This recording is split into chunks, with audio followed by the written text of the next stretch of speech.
Hola queridos amigos, queridas amigas. Es una bendición poder estar juntos otra vez en esa serie de estudios bíblicos Luz para mi camino. Yo espero y oro para que tú puedas ser bendecido, pero no solamente tú, quizás puedes encontrar un grupo de amigos, invitarlos a tu casa o compartir por internet esos estudios y puedes así compartir la dádiva más preciosa que es la palabra de Dios y que es el conocimiento de Jesús, nuestro Salvador. Vamos a orar porque hoy vamos a hablar de un tema muy interesante, el Dios de la Biblia. Vamos a hablar con ese Dios y después vamos a abrir su palabra. Señor nuestro Dios, muchas gracias porque una vez más nos das la oportunidad de abrir las Escrituras. Queremos pedir que tu Espíritu Santo nos dirija en ese momento, que Él nos guíe, nos inspire y que nos ayude no solamente a aprender, pero también a vivir esas palabras y a compartir con muchas otras personas. Es lo que pedimos y agradecemos en el nombre de Jesús. Amén. Como es una serie de estudios bíblicos, hemos decidido adoptar ese formato de pregunta y respuesta. Y las respuestas están en la Biblia, no estamos nosotros inventando nada. Nuestra primera pregunta es, de acuerdo con la Biblia, ¿cuál es el gran deseo de Dios? Y vamos a encontrar la respuesta en Oseas capítulo 6, verso 6. Oseas capítulo 6, verso 6, que nos dice, porque misericordia quiero y no sacrificio, y conocimiento de Dios más que holocaustos. Dios desea sobre todo una cosa, que tú y yo podamos conocerle. Dios nos ama, Dios nos quiere salvar. Y para salvarnos necesitamos conocer ese Dios que nos ha creado, ese Dios que nos ha salvado dando a su Hijo para morir por nosotros. Dios desea también que podamos nosotros conocer su carácter, conocer no solo lo que Él hace, pero conocer quién Él es. La Biblia nos dice en Juan capítulo 17, verso 3, y esta es la vida eterna, que te conozcan a ti, el único Dios verdadero, y a Jesucristo, a quien has enviado.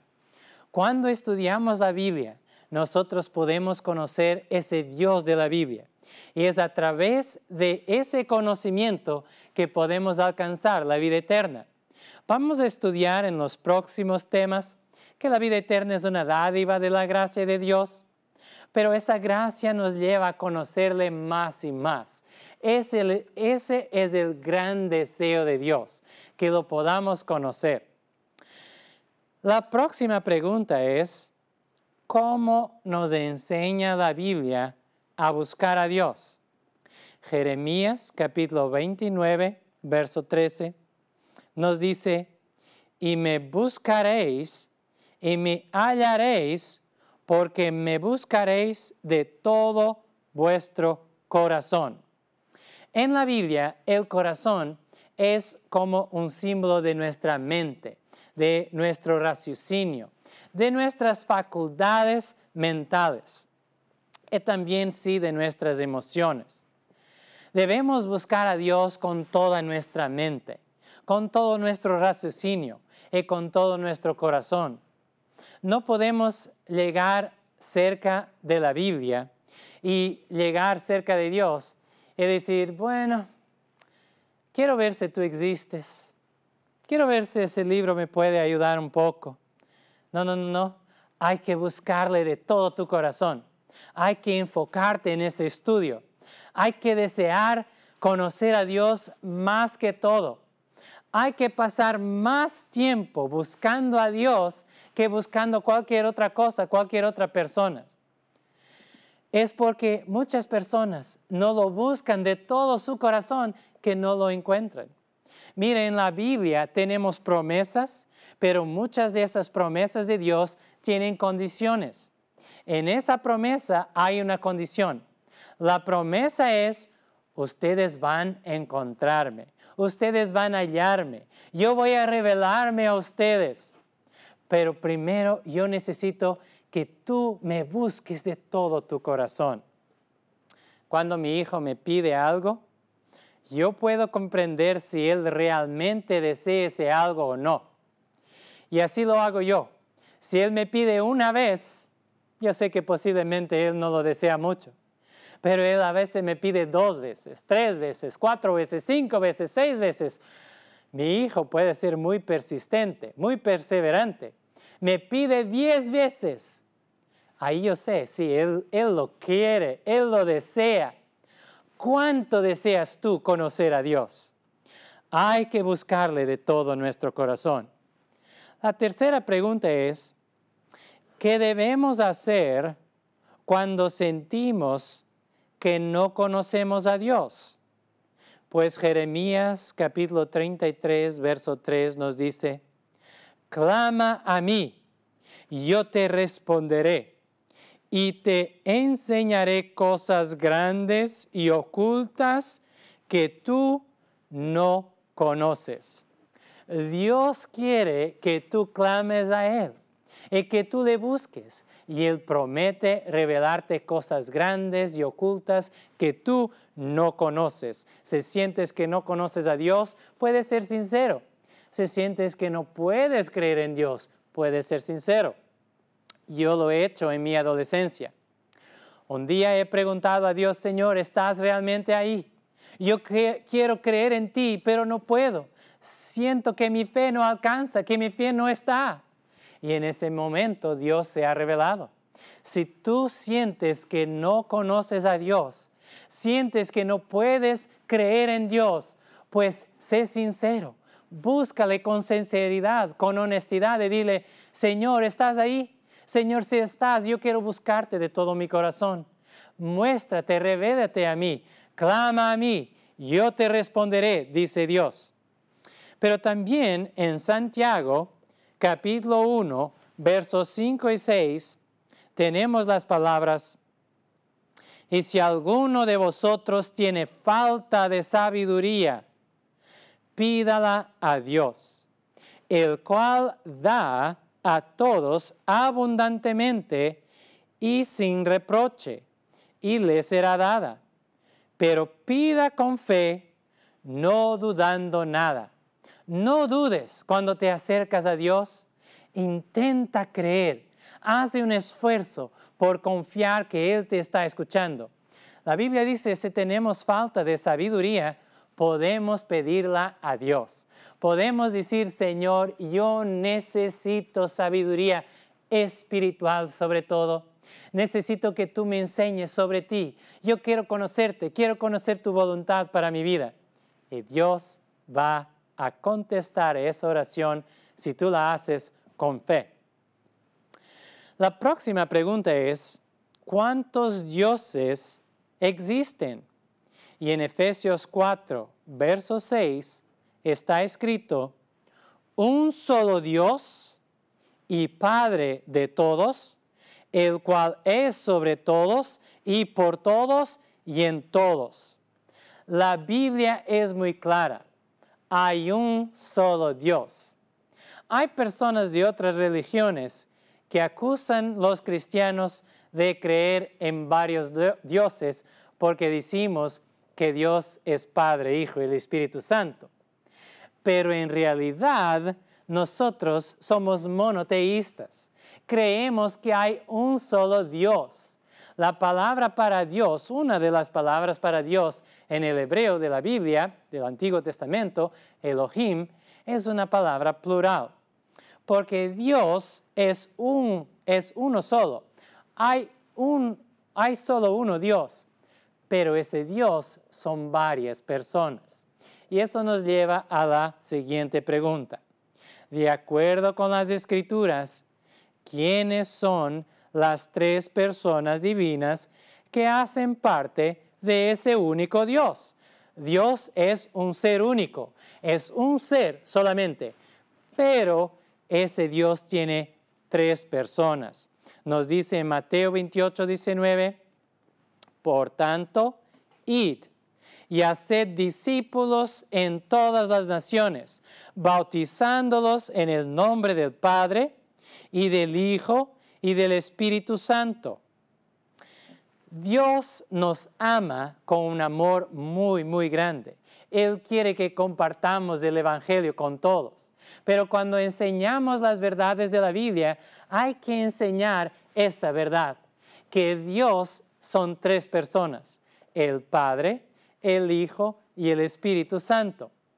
Leemos también en 2 Corintios 13, verso 14, la gracia del Señor Jesucristo, el amor de Dios y la comunión del Espíritu Santo sean con todos vosotros. Amén. Dios nos ama tanto y por eso quiere que nosotros lo podamos conocer. Y Dios se revela a nosotros como tres personas que trabajan unidas, que trabajan juntas para nuestra salvación. Dios Padre, Dios Hijo y Dios Espíritu Santo siempre juntos. Cuando estudiamos la Biblia, nosotros podemos encontrar esos tres personajes desde el Génesis hasta el Apocalipsis trabajando juntos para nuestra salvación. No comprendemos todo sobre la naturaleza de Dios, pues Él es Dios y nosotros somos hombres y mujeres. Nosotros somos limitados, nuestra comprensión es limitada y Él es ilimitado, infinito, trascendental. Pero cuando leemos Génesis, por ejemplo, capítulo 1, nosotros miramos la referencia a Dios, que en el principio creó los cielos y la tierra.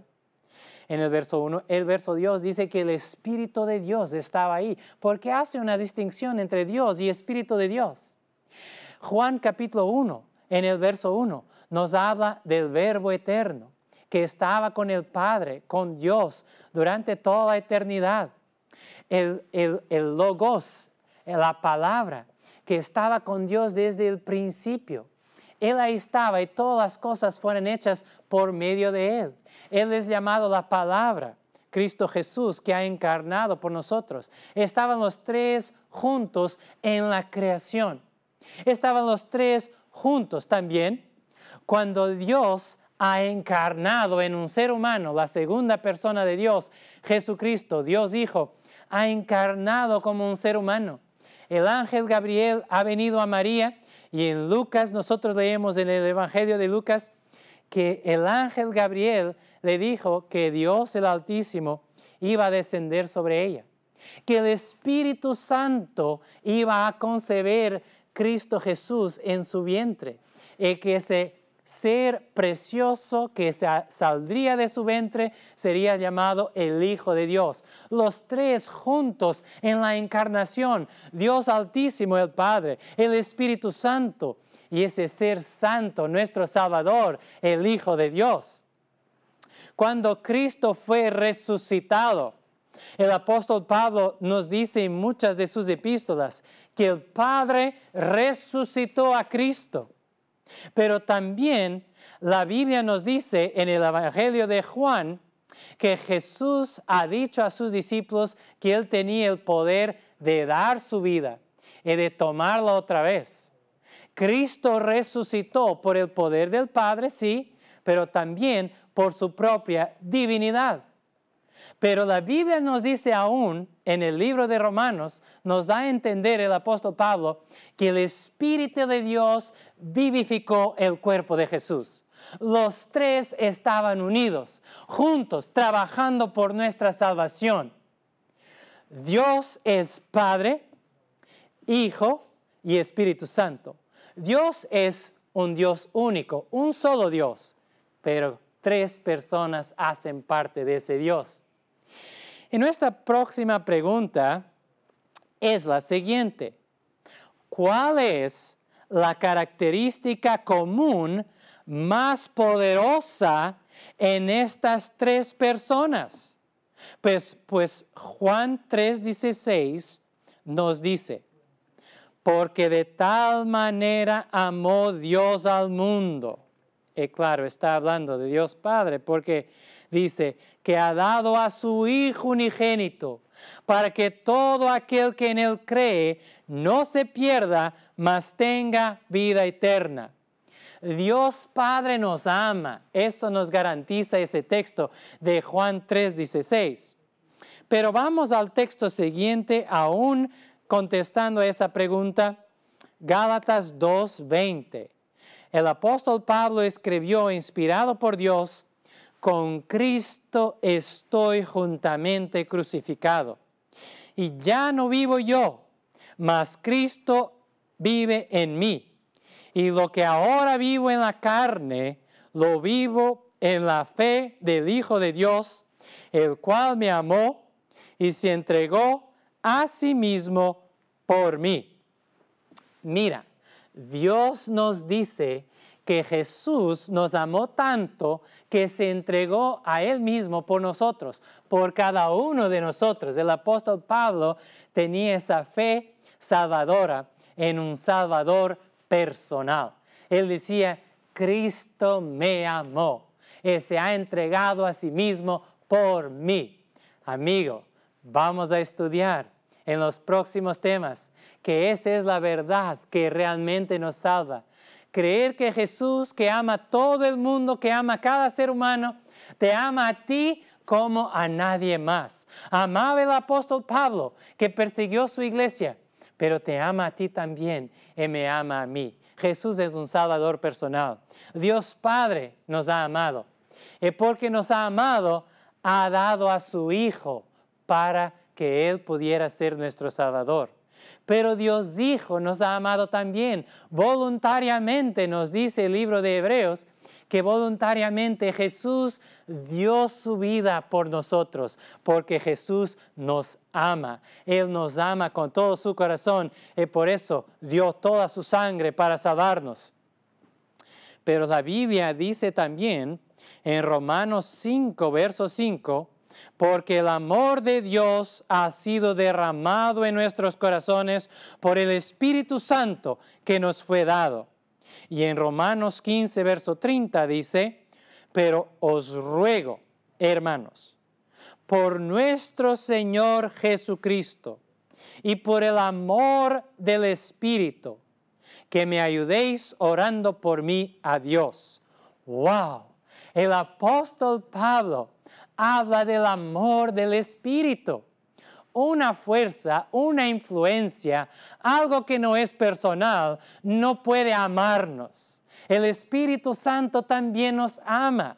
En esa cruz, Dios Padre ha dado a su Hijo. En esa cruz, Dios Hijo se ha dado a sí mismo por ti. En esa cruz, el Espíritu Santo, de acuerdo con Hebreos 9:14, ahí estaba fortaleciendo a Dios Hijo para su misión sangrienta. Dios trabaja siempre en unión. Dios Padre, Dios Hijo, Dios Espíritu Santo. Quizás Él nos quiere ayudar a comprender que para tener suceso, los cristianos se deberían unir los unos a los otros y sobre todo a esas tres personas en el nombre de quien somos bautizados. Dios Padre, Dios Hijo y Dios Espíritu Santo. El Espíritu Santo nos ama también. Y no solo nos ama, pero dice Romanos 5:5 que derrama el amor de Dios en nuestros corazones. Dios Padre nos ama y por eso ha dado su Hijo. Dios Hijo nos ama y por eso se ha dado a sí mismo. Dios Espíritu nos ama y por eso derrama su amor, el amor de Dios, en nuestros corazones. Amén. Pero la próxima pregunta es, ¿cuál es la mayor prueba del amor de Dios por nosotros? Y leemos la respuesta en Romanos 5, verso 8, que dice, mas Dios muestra su amor para con nosotros en que, siendo aún pecadores, Cristo murió por nosotros. Romanos 5, verso 8. Siendo nosotros aún pecadores, siendo nosotros aún hombres y mujeres que hacíamos lo malo, Dios ya nos amaba. En realidad, Cristo murió antes que yo y antes que tú nacieras. Para el apóstol Pablo, él estaba aún en el pecado cuando Cristo falleció por él. Pero para nosotros, la prueba del amor es aún más grande. Antes que nosotros hubiéramos nacido, ya Dios había decidido dar su Hijo por nosotros. Antes que hubiéramos nacido, ya Jesús había decidido dar su propia vida por nosotros.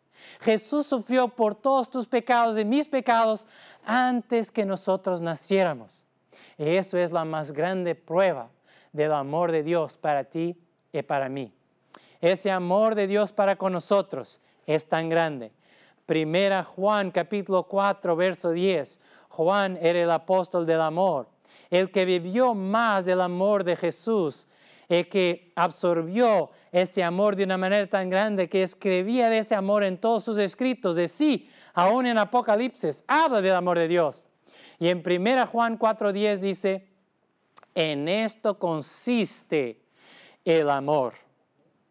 No en que nosotros hayamos amado a Dios, sino en que Él nos amó a nosotros y envió a su Hijo en propiciación por nuestros pecados. Mira, la Biblia nos dice que Dios nos amó de una manera tan grande. No dice que nosotros amamos a Dios. Hay personas que piensan que tienen de amar mucho a Dios para que Dios después también las ame mucho a ellas. No, la Biblia es muy clara. En esto consiste el amor verdadero de Dios. No es que nosotros amamos a Dios, pero primeramente Dios nos ha amado a nosotros. Y esa es una prueba maravillosa del carácter de Dios, ese carácter de amor. Nuestra última pregunta de hoy es, de acuerdo con Jesús, ¿cuál es el mandamiento más importante? Pues Mateo, capítulo 22, versos 37 y 38 nos dice, Jesús le dijo, amarás al Señor tu Dios con todo tu corazón y con toda tu alma y con toda tu mente. Este es el primero y grande mandamiento. El mandamiento más grande de la ley. Lo más importante. Lo que en realidad resume todos los otros mandamientos. Y vamos a estudiar sobre los 10 mandamientos y sobre la ley de Dios en otro tema. Pero ese mandamiento más importante que Jesús subrayó, que ya estaba, en realidad ya estaba en el Antiguo Testamento. Ese mandamiento es, amarás al Señor tu Dios con todo tu corazón y con toda tu alma y con toda tu mente. Dios desea más que nada ser conocido por nosotros. Dios desea más que nada ser conocido porque Él es amor y el amor de Dios despierta nuestro amor. Nos dice el apóstol Juan que nosotros lo amamos a Él porque Él nos amó primero. En mis años de adolescencia, después que yo aprendí que Dios estaba conmigo, que me amaba, que se preocupaba conmigo, aún yo seguí haciendo mi voluntad, teniendo mis amigos y haciendo cosas que no eran muy buenas. Salíamos juntos, ellos utilizaban muchas drogas, yo no las utilizaba, pero hacía casi todo lo que ellos hacían. Muchos de ellos infelizmente perdieron su vida en accidentes muy trágicos, muy traumáticos para ellos, para sus familias.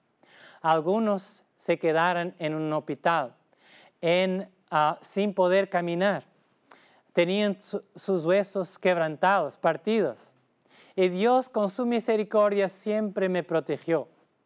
Y un día he comprendido que mi vida sin Él no era nada. Y he decidido no solamente saber que Él estaba ahí, que se importaba conmigo, que existía realmente, porque eso Él ya me había mostrado, pero he comprendido que Él deseaba que yo lo conociera más. He empezado a leer mi Biblia todos los días. He empezado a pedirle a Jesús, Señor, muéstrame quién tú eres. ¿Qué quieres tú para mi vida? He empezado a llorar cuando leía esos evangelios que hablaban de ese Jesús que por amor a mí tuvo de dar su vida y tuvo de sufrir lo que nunca ningún otro ha podido sufrir por mí. En esos días yo pasaba 1 hora en mi cuarto orando, leyendo la Biblia sobre todo, y leyendo un libro de Ellen White que se llama El deseado de todas las gentes, que habla sobre Jesús, es un comentario de los evangelios. Y conociendo más de ese Dios, conociendo más de ese Jesús, comprendiendo más acerca de Él, mi corazón fue quebrantado en arrepentimiento. Pasaba 1 hora leyendo, llorando, confesando mis pecados. Y esos momentos han cambiado mi vida. Cuando conocemos a Dios, ese conocimiento cambia nuestra vida. Empezamos nosotros a amar a Dios. Y cuando empezamos a amar a Dios, empezamos a vivir de verdad. La Biblia nos dice en 1 Juan, capítulo 4, verso 8. El que no ama, no ha conocido a Dios, porque Dios es amor. Tú puedes creer muchas cosas sobre Dios. Y todas las cosas que aprendemos en la Biblia sobre el carácter de Dios son importantes. Debemos leerlas y estudiarlas. Pero la cosa más importante, lo que tú y yo deberemos saber más, es en realidad que Dios es amor. Dios es justicia. Dios es misericordia. Dios es muchas cosas. La Biblia dice que Dios es luz. Y cuando leemos la Biblia, aprendemos tantas cosas maravillosas sobre Dios, sobre su voluntad para nuestra vida, sobre su voluntad para nuestros relacionamientos. De eso vamos a estar estudiando en los próximos temas. Pero sobre todo, nosotros aprendemos que Dios es amor. ¿Qué crees tú sobre Dios? Acércate hoy a Dios. Pídele, Señor, yo quiero conocerte. Y la palabra de Dios te va a enseñar que Dios es muchas cosas, pero sobre todo, Dios es amor. Paciente, misericordioso, longánimo. Dios de verdad, de justicia. Tu Padre Celestial, tu Salvador, el que te fortalece, el Espíritu Santo.